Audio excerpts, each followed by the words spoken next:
Hello everyone, welcome to my channel literature square. आज की इस वीडियो में हमारा जो टॉपिक है वो है प्रैक्टिकल क्रिटिसिज्म। आज हम ये पढ़ेंगे। ये लिटरेरी थ्योरी का बहुत इंपॉर्टेंट टॉपिक है, तो प्लीज़ इसको आप ध्यान से समझिएगा। और वीडियो स्टार्ट करने से पहले I would like to request कि अगर आप इस चैनल पे न्यू हैं या आपने ये चैनल अभी तक सब्सक्राइब नहीं किया है तो प्लीज़ इस चैनल को सब्सक्राइब ज़रूर कीजिएगा, ताकि आपको ये रेगुलर अपडेट्स मिलते रहें, आपको एग्जाम में भी हेल्प होगी। और वीडियो को लाइक और शेयर ज़रूर कीजिएगा। तो let's begin with the video. So practical criticism, दोस्तों जो प्रैक्टिकल क्रिटिसिज्म की थ्योरी है, ये जो हमें इंट्रोड्यूस कराई थी वो कराई थी आई ए रिचर्ड्स ने। ये एक लिटरेरी क्रिटिक थे। इन्होंने ही सबसे पहले जो प्रैक्टिकल क्रिटिसिज्म है वो इंट्रोड्यूस किया था। अब प्रैक्टिकल क्रिटिसिज्म क्या है, अब मैं आपको वो बताती हूँ। Practical criticism is like the formal study of English literature itself, a relatively young discipline. Practical criticism क्या है? वो इंग्लिश लिटरेचर की एक फॉर्मल स्टडी है, यानी एक तरीके से इंग्लिश लिटरेचर को जब पढ़ा जाए, प्रैक्टिकल क्रिटिसिज्म हम उसे कहते हैं, यानी एक नया डिसिप्लिन, एक नया subject basically. Practical criticism began in 1920s with a series of experiments by the Cambridge critic I. Richards. अब प्रैक्टिकल क्रिटिसिज्म स्टार्ट कब हुआ था? प्रैक्टिकल क्रिटिसिज्म 1920s में स्टार्ट हुआ था, जब आई ए रिचर्ड्स ने कैम्ब्रिज यूनिवर्सिटी में एक एक्सपेरिमेंट की सीरीज स्टार्ट करी थी। उस एक्सपेरिमेंट में उन्होंने क्या किया था? He gave poems to the students without any information about who wrote them or when they were written. उन्होंने क्या करा, जो उनके स्टूडेंट्स थे, जब वो पढ़ाते थे जिन्हें, उन्होंने उन बच्चों को पोएम्स दी, और कुछ पोएम्स दी उन्हें। लेकिन उन पोएम्स के बारे में ना उन्हें कोई इन्फॉर्मेशन नहीं दी कि इन्होंने ये कब लिखी गई, इनको किसने लिखा है, यानी ये पोइट कब है, और पोएम के आगे पीछे का उन्होंने कुछ नहीं बताया।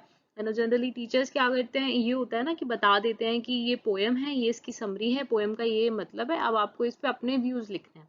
लेकिन उन्होंने कुछ नहीं बताया। उन्होंने क्या करा, बच्चों को पोएम्स दी, उन्हें ये नहीं बताया ये कब लिखी गई हैं, ये किसने लिखी हैं। वरना बच्चे क्या करते हैं पोएट के ऊपर कि अच्छा मान लीजिए शेक्सपियर है, टी एस इलियट है, तो वो तो ऐसी पोएम्स लिखते हैं, तो इस पोएम का मतलब भी यही होगा।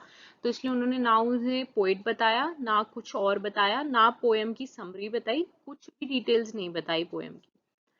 So in 1929 he reported and analyzed the results of his experiments. अब 1929 में उन्होंने जो एक्सपेरिमेंट किए थे उस पर एक रिपोर्ट बनाई और उनका एनालिसिस किया। उन्होंने वो पोएम्स बच्चों को दी कि आप इस पे अपने व्यूज लिख के लाइए, अपने कमेंट्स लिख के लाइए इसको पढ़ के। तो और उसकी रिपोर्ट और एनालिसिस उन्होंने कब दिया? 1929 में। But he was concerned by the low level of critical competence that was revealed, for he had chosen a set of educated Cambridge students. अब क्या हुआ, उन्होंने बच्चों को एक्सपेरिमेंट्स के लिए तो दे दी पोयम, लेकिन उनका बच्चों का, अपने स्टूडेंट्स का वो इतना लो लेवल देख के वो बहुत परेशान हो गए। जबकि इस एक्सपेरिमेंट के लिए उन्होंने अपनी यूनिवर्सिटी के यानी कैम्ब्रिज स्टूडेंट, बहुत एकदम होते ना जीनियस बच्चे, उन्होंने उनको चूज किया था। स्टिल उनका इतना लो लेवल देख के वो बहुत परेशान हो गए। अब बच्चों को प्रॉब्लम क्या आई वो हम पढ़ते हैं। Few obstacles faced by the students were difficulty of making out the plain sense of poetry. कुछ बच्चों को तो यही नहीं समझ में आया पोएम का मतलब क्या है, तो वो उसी में ही फेल हो गए। Next, difficulty of sensuous apprehension. कुछ बच्चों की, यानी पोएट्री पढ़ते हैं, पोएट्री में क्या है, पोएट्री के लिए पोएट्री बेसिकली एक फीलिंग है, तो बच्चों में वो सेंसुअस एप्रीहेंशन जागी ही नहीं, उन्हें कुछ फील ही नहीं हुआ। कुछ बच्चे वहां पे फेल हो गए। Next, problems of imaginary, primarily visual imaginary. अब आप कोई पोएम पढ़ रहे हैं, उसमें पोइट क्या कहना चाह रहा है, तो आप उसको इमेजिन करेंगे ना। मान लीजिए कुछ नेचर है, अब नेचर की पोएम है, तो आप सोचेंगे ना वो बता रहा है कि पहाड़ है, नदियां हैं, तो आपके दिमाग में एक इमेज बनेगी। तो बच्चों के दिमाग में वो इमेज ही नहीं बन पाई। विजुअल इमेजिनरी सबसे पहली जो चीज होती है वो वही नहीं कर पाए। Next, mnemonic irrelevancies. कुछ स्टूडेंट्स ने क्या करा, वो उस पोयम को अपने साथ हुए हुए किसी उससे इंसिडेंट से जोड़ने लगे, उन्होंने उसको उसमें कंबाइन कर दिया, उससे रिलेट करने लगे वो। जबकि अगर कोई भी क्रिटिक है, उसको कुछ भी चीज अपने आप से नहीं, पोएट से नहीं, किसी भी चीज से नहीं देखनी चाहिए। उसको खुद वो पोएम पढ़ के उसको क्या समझ में आ रहा है, उसको सिर्फ उस चीज पे उसका क्रिटिक करना चाहिए। Next, stock responses. यानी मान लीजिए अब पोएम है, पोएम में वर्ल्ड के बारे में कुछ और लिखा है लेकिन हमारे व्यूज कुछ और है। मान लीजिए पोएम में नेचर के बारे में कुछ और लिखा है लेकिन हमें नेचर कुछ और समझ में आता है, तो कुछ क्या हुआ, वहां पे क्लैश हो गए। लेकिन वो भी नहीं चल सकता, पोइट के कुछ और व्यूज है, हमारे कुछ और व्यूज है, तो ये थोड़ी है पोइट के व्यूज गलत है और हमारे सही है, या पोइट के सही है और हमारे गलत है। तो कुछ बच्चे वहां पे फेल हो गए। Next, sentimentality. कुछ बच्चे इतने इमोशनल हो गए कि वो पोएम की वो फीलिंग्स में ही चले गए एकदम, तो इसलिए वो उसके कमेंट्स या कुछ भी नहीं लिख पाए। Next, inhibition. इनहिबिशन वो है कुछ को वो सेंटिमेंट्स फील ही नहीं हुए, वो एकदम ही उल्टे हो गए, वो मतलब उन्हें कुछ पोएम से फील ही नहीं हुआ, वो होता है इनहिबिशन। तो ये कुछ प्रॉब्लम्स थी जो बच्चों ने फेस करी। तो आई रिचर्ड्स को जब ये सब चीजें दिखी तो उन्हें बहुत मतलब दुख हुआ, उन्हें बहुत ज्यादा ना कंसर्न हो गए वो कि इतने एजुकेटेड, मैंने इतने जीनियस बच्चे अपने कैम्ब्रिज यूनिवर्सिटी से चुने थे लेकिन उसमें भी कोई भी हमें नॉर्मली कुछ कमेंट ही नहीं दे पाया मुझे। क्यों? क्योंकि पोएम के बारे में या उसके बारे में उन्होंने उन बच्चों को कुछ भी नहीं बताया था, उन बच्चों को कोई भी प्री कंसीव नॉलेज नहीं थी। अगर बच्चों को यहीं पहले से कुछ पता होता तो वो उसी बेसिस पे अपने कमेंट्स लिख लाते। मान लीजिए उन्हें पोएट पता होता तो वो पोएट के बारे में पढ़ के कि ये पोएट ऐसा ऐसा लिखता है तो इस पोएट्री में भी उसने ऐसा ही कुछ लिखा होगा, वो पढ़ लाते। अगर पोएम का मीनिंग बच्चों को बताया जाता, समरी बताई जाती, तो वो उस समरी में से अपने आप को अपने कमेंट समराइज करके वो नोट कर लेते। तो अब ये प्रैक्टिकल क्रिटिसिज्म जो स्टार्ट हुआ था, जो आई रिचर्ड्स ने एक्सपेरिमेंट्स दिए थे, तो उसका मेन पर्पस क्या था?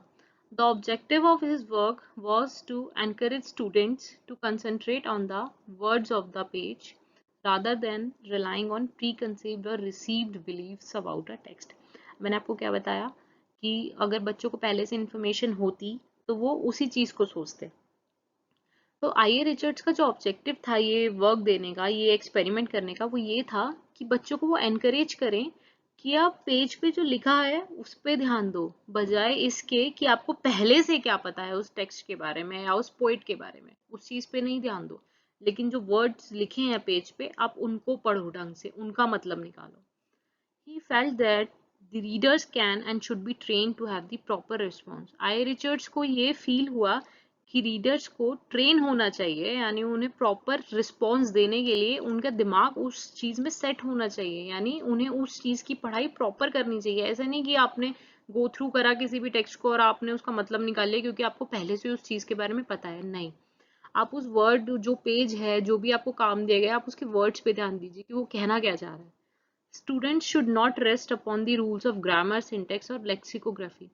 बच्चों को सिर्फ ग्रामर, सिंटेक्स और लेक्सिकोग्राफी के रूल्स पे नहीं रुकना चाहिए। मतलब उनको ये नहीं सोचना चाहिए बस अगर हमें ग्रामर आती है और हमें सिंटेक्स पता है तो हमारा सारा काम चल गया। नहीं, इसके अलावा भी इंग्लिश लिटरेचर में बहुत चीजें हैं। और student should learn how language works. बच्चे को ये पता होना चाहिए कि लैंग्वेज आखिर काम कैसे करती है। पोइट्री में आप कभी भी देखिए, अगर नॉर्मल लैंग्वेज नहीं यूज होती उसमें आप कभी भी किसी लाइन का सीधा सीधा मतलब नहीं निकाल सकते। तो ये पता होना चाहिए कि लैंग्वेज आखिर काम कैसे कर रही है। He suggests that the quality of communication between persons and the level of discussion can be raised by a conscious and deliberate effort to master language। उन्होंने ये सजेस्ट करा कि लोगों में जो कम्युनिकेशन की क्वालिटी है और जो डिस्कशन का लेवल है वो कैसे बढ़ सकता है। वो तभी बढ़ सकता है जब हम अपनी लैंग्वेज पे मास्टर करें। मास्टर इन द सेंस हम अपनी लैंग्वेज को अच्छे से तरीके से समझें, हमें वो चीज़ें दिमाग में आए, हमें ये पता चले ये क्या कहना चाह रहा है। एक ही वर्ड के 1000 मीनिंग्स होते हैं, तो हमें पता चलना चाहिए कि इस टाइम पे इस वर्ड का ये क्या मीनिंग है। तो वो कह रहे थे कि अगर कम्युनिकेशन की क्वालिटी हमें रेस करनी है, डिस्कशन का लेवल हमें रेस करना है, तो उससे पहले हमें अपनी लैंग्वेज को सुधारना होगा, हमें अपनी इंग्लिश लिटरेचर पे कमांड हासिल करनी होगी। तो उनका ये पर्पस था प्रैक्टिकल क्रिटिसिज्म से। सो आई होप आपको ये वीडियो समझ में आई होगी। इन केस आपको कोई भी डाउट रहता है तो आप उसको कमेंट में मेंशन कर सकते हैं, और आपको अगर किसी स्पेसिफिक टॉपिक पे कोई वीडियो चाहिए तो वो भी आप कमेंट करके बता सकते हैं। एग्जाम के लिए बहुत इंपॉर्टेंट टॉपिक है, तो प्लीज़ आप इसको अच्छे से समझिएगा और चैनल को सब्सक्राइब, वीडियो को लाइक और शेयर ज़रूर कीजिएगा। Thank you so much.